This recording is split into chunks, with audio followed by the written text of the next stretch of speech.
Cher public, nous vous invitons à prendre place confortablement et à fermer la sonnerie de votre téléphone cellulaire. En cas d'incident, veuillez repérer les sorties de secours les plus près de vous. Bon divertissement. 1, 2, 1, 2. OK, c'est bon, on peut y aller. Sophie Durocher.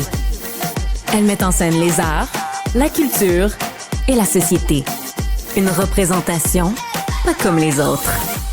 Sophie Durocher. Bonjour tout le monde, j'espère que vous allez bien. Il y a quelques jours de ça, le 5 mai, sur sa page Facebook, Éric Lapointe a écrit un mot qui m'a beaucoup interpellée parce qu'il disait « Ça fait 30 ans que ma carrière est commencée ». Et c'est vrai, quand on fait le calcul, mai 94, c'est là que vraiment Éric Lapointe a explosé, vraiment omniprésent sur toutes les scènes du Québec. Je me suis dit, 30 ans de carrière, ça mérite d'être souligné. Invitons donc Éric Lapointe. Invitons donc Éric, parce que vous le savez que maintenant que j'ai fait une grande entrevue avec lui, on se connaît bien. Eh bien, il nous fait le cadeau d'être en présence ici. Bonjour, Éric. Bonjour. Première remarque, t'as l'air bien, t'as perdu du poids, ta peau est belle, t'es bronzé. C'est quoi ton secret? Mon secret, j'ai pas vraiment de secret, sinon la sobriété, le sport, le travail aussi. Le travail, la scène, Je suis en train d'apprendre finalement, d'apprendre à vivre avec le jour. Le jour et l'ennui. Non, mais... le jour et l'ennui au lieu de la nuit et le plaisir, c'est ça? Ben, si on veut. Ben, écoute, j'apprivoise un autre homme. Parce que... À ce point-là? Ben, à ce point-là, quand tu le regardes quand même assez froidement, là, si tu dis j'en suis, c'est peu, mais pour moi, c'est énormément. J'en suis à plus de 6 mois de sobriété, mais... Le 21 avril, tu m'as dit que ça a fait 6 mois, donc 6 mois et quelques jours quand même. Et la dernière fois que j'avais passé aussi longtemps sobre ou sans médication, quel que soit, j'avais environ 12 ans. Fait que ça fait un bail. Donc, j'apprends à vivre avec peut-être cet enfant en moi.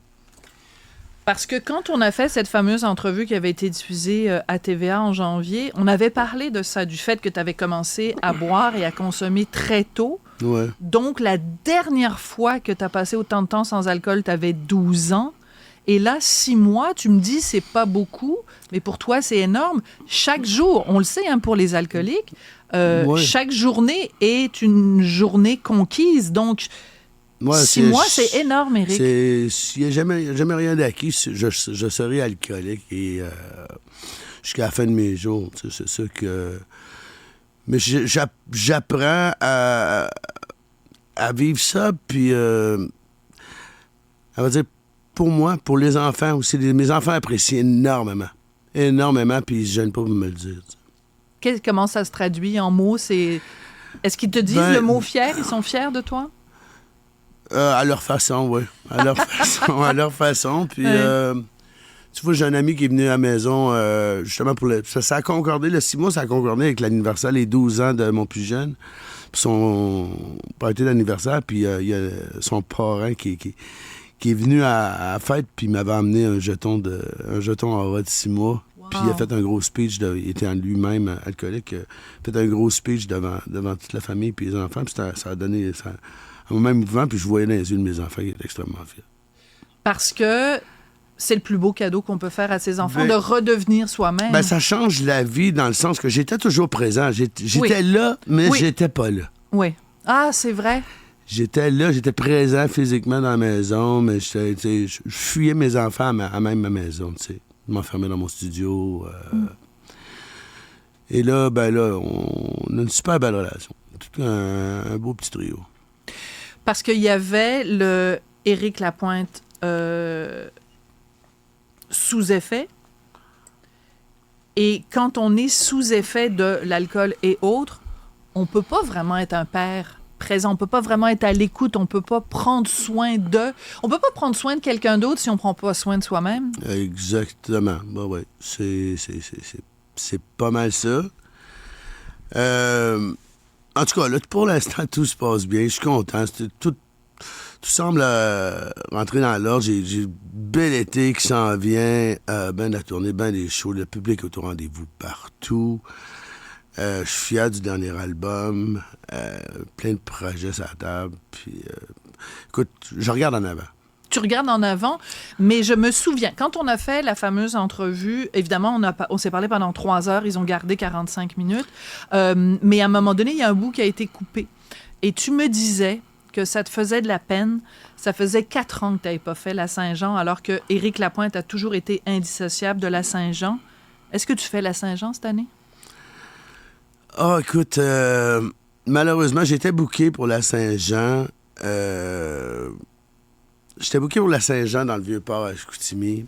Et bon, il y a eu l'événement que j'étais supposé jouer le 1er juillet à Victoriaville. Il y a eu des plaintes qui m'ont déplacé à la veille. On parle de l'année dernière, là? Non, de cette année. De ce qui vient de se passer. Il y a eu une espèce de petite polémique à Victoriaville. Donc, ils ont déplacé mon show du 1er. Ils l'ont mis la veille parce que, bon, vu que c'était un show gratuit.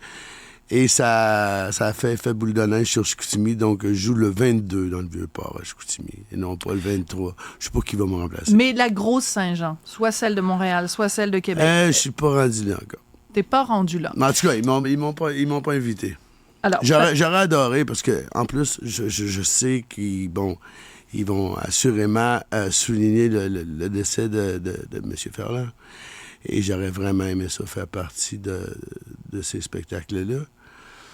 Mais j'aurai sûrement l'occasion de me reprendre. On va rendre hommage à Jean-Pierre Ferland, qui est décédé le 27 avril, assurément. Pourquoi? Pour plusieurs raisons. Premièrement, parce que de toute façon, nonobstant le fait que Jean-Pierre est mort, on aurait souligné de toute façon le fait qu'il avait 90 ans, parce que Jean-Pierre est né un 24 juin. Donc, à la Saint-Jean, c'était déjà prévu qu'il y aurait quelque chose autour de Jean-Pierre Ferland. Là, c'est sûr que ça va prendre plus d'ampleur. Or, il se trouve que toi, Éric, t'as chanté, sur disque en tout cas, 5 fois des chansons de Jean-Pierre. À vrai dire, 6 avec celle-là que j'en dis. Avec Amarée basse, sur ton dernier album. Oui. Donc, oui, ben écoute, Jean-Pierre m'a accompagné toute ma vie. C'est dans les premières chansons que j'ai appris tout jeune, quand j'avais ma première guitare à 7 ans, 6-7 ans. Je reviens chez nous, puis Le Petit Roi, c'est dans mes premières chansons, puis j'ai toujours adoré Ferland, puis adoré son œuvre. Je me considère extrêmement privilégié d'avoir la chance de le connaître un peu, puis de partager la scène avec, puis de travailler avec lui. C'est un grand homme, mais qui nous laisse une œuvre extraordinaire. Alors, on va écouter Amarée basse, qui est donc sur ton dernier album. Et on va porter attention aux paroles, parce que dans cette chanson-là, Jean-Pierre raconte que quand ça va bien, les affaires, on est entouré de chums. Quand ça va moins bien, tout d'un coup... Les rats quittent le navire. Les rats quittent le navire. Ça me fait penser à quelqu'un. Je sais pas qui. On écoute ça. T'as vu comment ils m'ont serré la main, comment gros nous étions copains à marée haute. T'as vu comment ils s'en iront, t'as vu comme ils se replieront, comme je redeviendrai marrant à marée basse. C'est incroyable qu'il ait écrit cette chanson-là et que toi, tu te l'appropries sur cet album-là, Ben, écoute... qui est représentatif de ce qui t'est arrivé les dernières années. Ouais, c'est comme tomber... J'écoutais du Ferland un soir, puis là, celle-là a passé, puis... Là, elle est tellement venue me chercher, là, ça dépend toujours dans quel état d'esprit t'es quand t'écoutes une chanson. Mais j'ai dit, il faut absolument que... Jusqu'à la fin, il aura parlé à ma place. C'est d'une certaine façon... à vrai dire, je pourrais... J'aimerais quasiment chanter la totalité de son œuvre. C'est une plume extraordinaire, c'est un mélodiste extraordinaire. Et il y a le don d'écrire des choses profondes avec des mots simples. C'est très vrai. Et un auteur, compositeur, interprète absolument incroyable. Éric, moi, je parle à beaucoup de gens dans le milieu artistique. Il y a des gens qui me disent, moi, jamais je vais monter sur scène avec Éric. C'est leur droit. Pourtant, tu sais, tout le long de ma carrière, j'ai tellement été, toujours été extrêmement rassembleur au niveau artistique. J'ai toujours tellement fait de shows multi-artistes, tellement fait de shows, j'avais des invités, j'ai tellement parrainé les carrières des autres. Et j'ai toujours été disponible pour les autres. Je veux dire, le retour à l'ascenseur n'est pas toujours là. Qu'est-ce que tu veux faire? C'est la vie. C'est un tri naturel qui se fait. Mais en même temps, En même temps, je comprends. Je pense que c'est un milieu qui a une arrache comme beaucoup de milieux par les temps qui courent. Puis chacun a sa carrière de son côté. Puis mettre ça en péril pour l'amitié, quoi que ce soit. Vu que j'étais dans l'eau chaude ces dernières années, je peux comprendre que certains artistes sont réticents à s'associer à moi. Oui.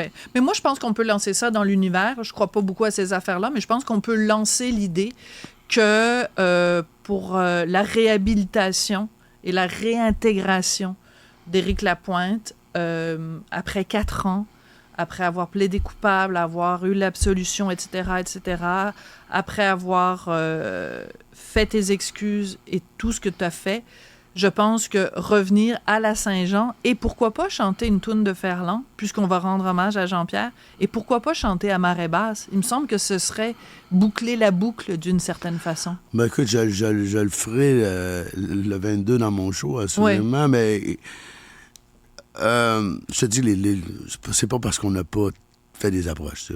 On a essayé, mais bon, s'il y a des instances en haut qui bloquent, là, c'est souvent la production voudrait, les artisans voudraient, mais bon, ça bloque d'un point de vue corporatif. Là.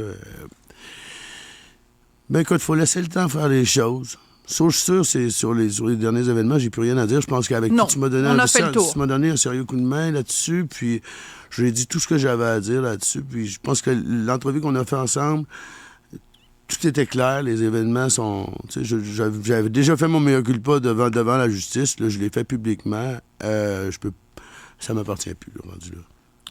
Ça a été quoi, l'impact? Je te dis ça, même, je te poserai la question, même si c'était pas moi qui avais fait l'entrevue, là, ça a été quoi l'impact de cette entrevue-là, qui a été regardée par quand même près d'1 million de personnes? Ouais, ben écoute, l'impact a été super positif, parce que on a vraiment constaté une ouverture de la part des salles de spectacle. Le téléphone s'est remis à sonner. Ouais. Ah oui?